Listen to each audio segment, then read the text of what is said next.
pages, trust building, links, everything that you invite into it. So these all factors together contribute to your page rank, and I'm sure plus more.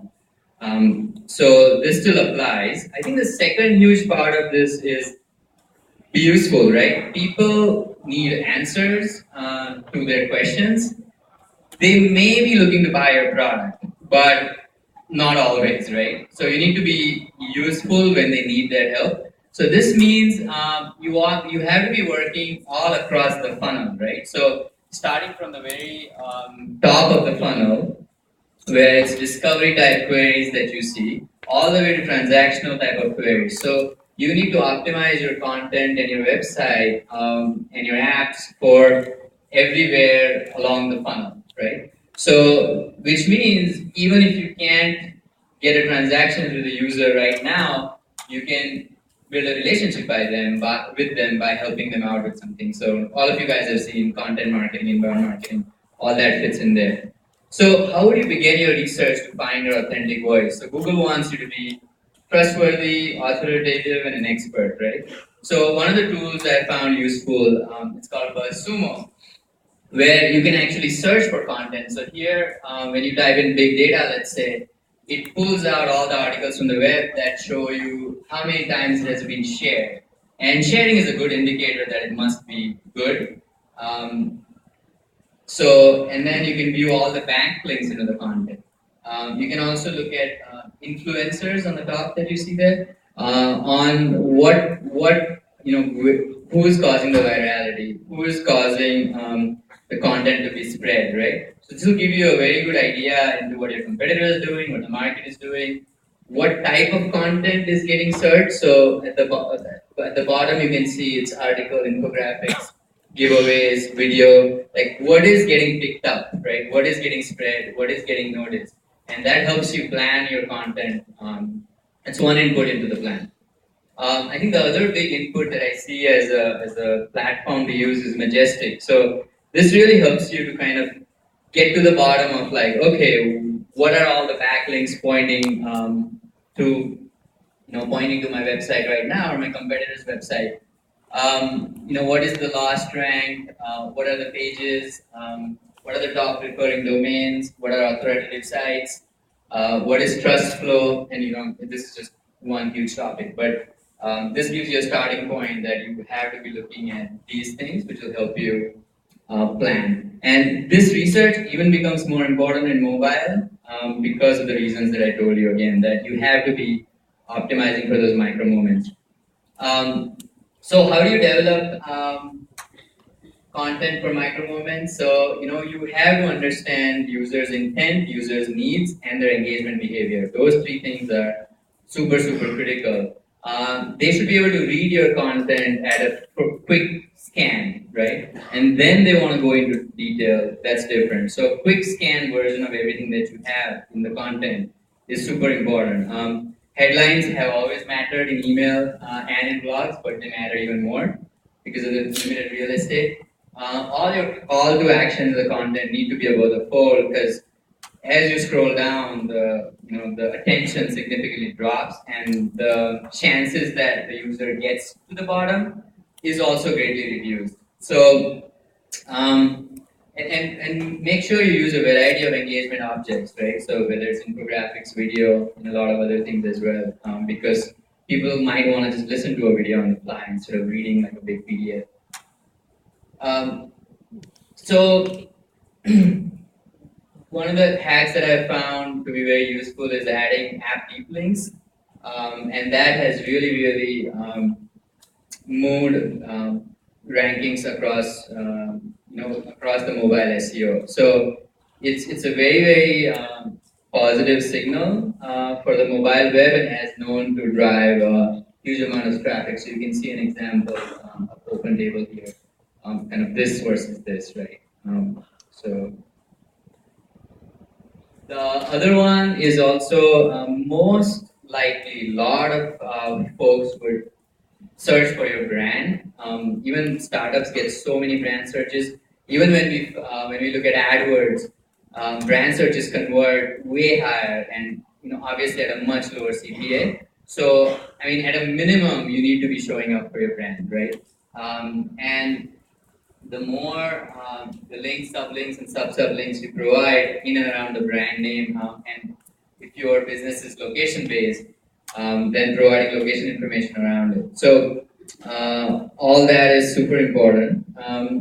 Also, at the end, you want to know what's happening, right? You're doing all this mobile optimization, but studying those micro moments and how people are moving up and down the funnel, what they're doing in the app, outside the app, whether logged in, logged out, what channel they're coming from, all needs to be measured super minutely. So your mobile analytics is super key.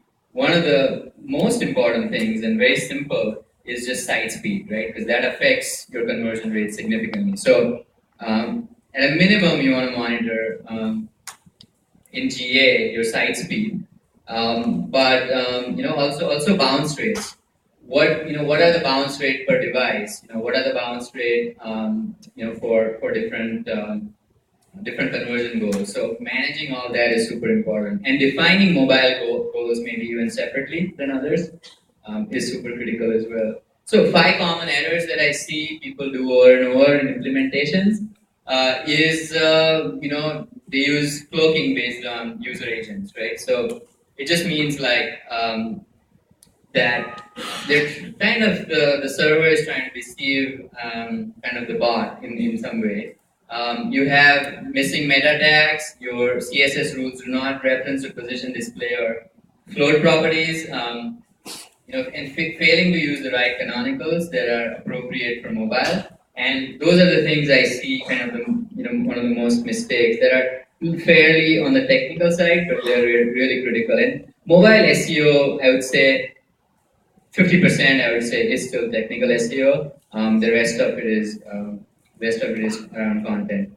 So yeah, I mean, I think the best practice at least these days is to make the desktop the default canonical, and that takes care of a lot of the problems that come down the road. Also, you wanna, all of you guys have seen this, mobile friendly.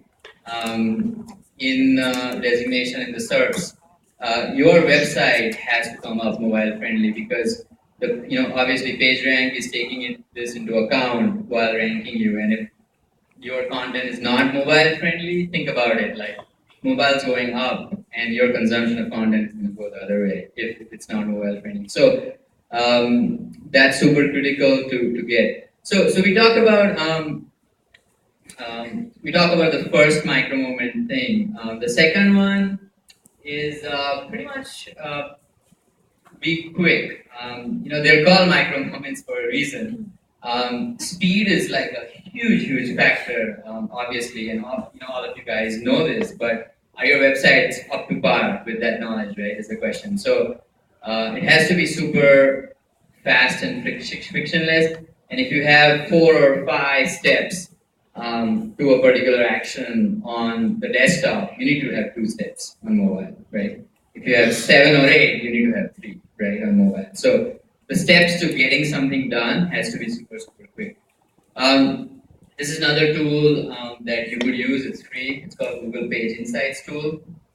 You can enter the URL, right up there, and it's going to rank precisely against Google's best practices and best metrics on where your site is falling short or where your site is excelling. So you could fix things right away. Again, this won't guarantee you a big SEO lift necessarily. You still need very high quality content, but this is the minimum you need. And you can access a lot of this information from Google Search Console as well, or Google Webmaster Tools, as they call it. So there's a bunch of tools free available under your Gmail account that you can tie to your campaigns, tie to your website, and they'll give you a lot more data. So position 1, as you see here, I mean, it's like almost 3 times more valuable than number 2, and this is the initial click-through rate. So anything that you are displaying, you have to be in the top 3, right? And that's going to increase your conversion rate or CTR significantly. Next, is its effect on the conversion rate. And again, all this is turning into money, right? The higher click-through rate is gonna, let's say, is gonna increase, people coming to your website first. And then once they come in, the load time really drives. So this is in seconds. So as you can see, 1 to 2 seconds is what's it's coming down to for mobile websites. So as you go higher and higher and higher, your conversion rate significantly drops. So page load times are super critical, and we're going to talk about like practical tips on how to handle that. Again, this website I just ran, Bernie Sanders campaign, looks pretty good. I also ran Trump's. It really sucked. But as you can see, you can look at device. You can sort by device sizes and width only. You can put any of the website, and it's gonna just tell you how it looks like, right? And all the pages underneath it. So